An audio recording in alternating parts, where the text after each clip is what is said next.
ಈ ಪಾತ್ರ ನಿಮ್ಮನ್ನ ಒಬ್ಬ ನಟನಾಗಿ ಪರಿಚಯಿಸ್ಕೊಳ್ಳೋಕ್ಕೆ ಜೊತೆಗೆ ಒಬ್ಬ ನಟನಾಗಿ ಗುರುತಿಸ್ಕೊಳ್ಳೋದಕ್ಕೆ ಎಷ್ಟು ಹೆಲ್ಪ್ ಆಗುತ್ತೆ?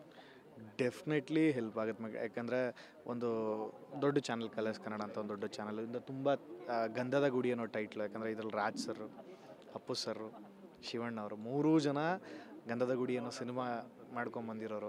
ಸೊ ಈ ನನಗೆ ಒಂಥರ ಗಂಧದ ಗುಡಿ ಅನ್ನೋದು ಏನೋ ಒಂಥರ ಗೊತ್ತಿಲ್ಲ. ನಾನು ಡಿ ಕೆ ಡಿ ಮಾಡ್ತಿದ್ದೆ. ಡಿ ಕೆ ಡಿ ಮಾಡಿದಾಗ ಶಿವಣ್ಣ ಹೇಳಿದರು ಹೀರೋ ಮೆಟೀರಿಯಲ್ ಥರ ಇದೆಯಾ ಅಂತ. ಸೊ ಅದೇ ಟೈಟ್ಲ್ ಇಟ್ಕೊಂಡು ನಾನು ಹೀರೋ ಆಗಿದ್ದೀನಿ ಅಂತಂದಾಗ ಅದು ಇನ್ನೂ ಖುಷಿ ಆಗುತ್ತೆ. ಸೊ ಮೇಯ್ನ್ ನನಗೆ ಈ ಗಂಧದ ಗುಡಿಯಲ್ಲಿ ಶುರು ಆದಾಗ ಪ್ರೋಮೋ ಏನೋ ಮಾಡ್ತಿದ್ವಿ. ಅವಾಗ ಮಾಡಿದಾಗ ಇನ್ನೂ ಟೈಟಲ್ ನಮಗೆ ಗೊತ್ತಿರಲಿಲ್ಲ, ಯಾವುದೋ ಒಂದು ನಾರ್ಮಲ್ ಸೀರಿಯಲ್ಲು ಅನ್ನೋದು ಇತ್ತು. ಪ್ರೋಮೋ ಮಾಡುವಾಗ ನನಗೆ ಪ್ರೊಡ್ಯೂಸರ್ ಸರ್ ಬಂದುಬಿಟ್ರು, ತೋರಿಸಿದ್ರು ಟೈಟಲ್ದು ಲೋಗೋ ಬಂದಿದೆ ನೋಡಿ ಅಂತ. ನೋಡಿದ ತಕ್ಷಣ ಶ್ರೀಗಂಧದ ಗುಡಿ ಒಂಥರ ಏನೋ ಇದ್ದಿದ್ದು ಎನರ್ಜಿ ಒಂಥರ ಡಬಲ್ ಆಗೋಯ್ತು ಅಲ್ಲೇ. ಯಾಕಂದರೆ ಟೈಟಲ್ ಹಂಗೆ ಮ್ಯಾಟ್ರ್ ಆಗುತ್ತೆ.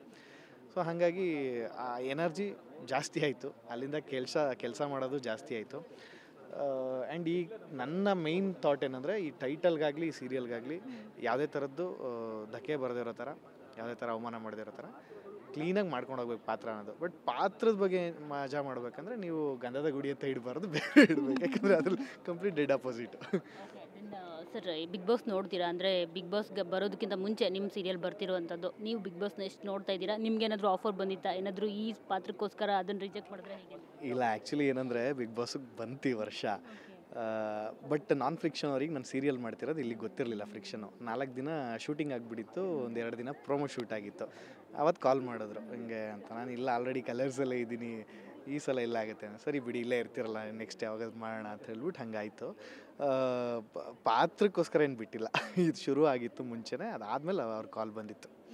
ನೋಡ್ತೀನಿ, ಬಿಗ್ ಬಾಸ್ ನೋಡ್ತೀನಿ, ಫಾಲೋ ಮಾಡ್ತೀನಿ. ಸೀಸನ್ 1ಇಂದನೂ ನಾನು ನೋಡ್ತಾ ಬರ್ತೀನಿ. ಈಗ ಸೀಸನ್ 12 ಇದನ್ನು ಆಲ್ಮೋಸ್ಟ್ ಎಲ್ಲ ಕಂಟೆಸ್ಟೆಂಟ್ಗಳೆಲ್ಲ ಸುಮಾರು ಜನ ಗೊತ್ತಿರೋರು ಹೋಗಿದ್ದಾರೆ. ನೋಡೋಣ.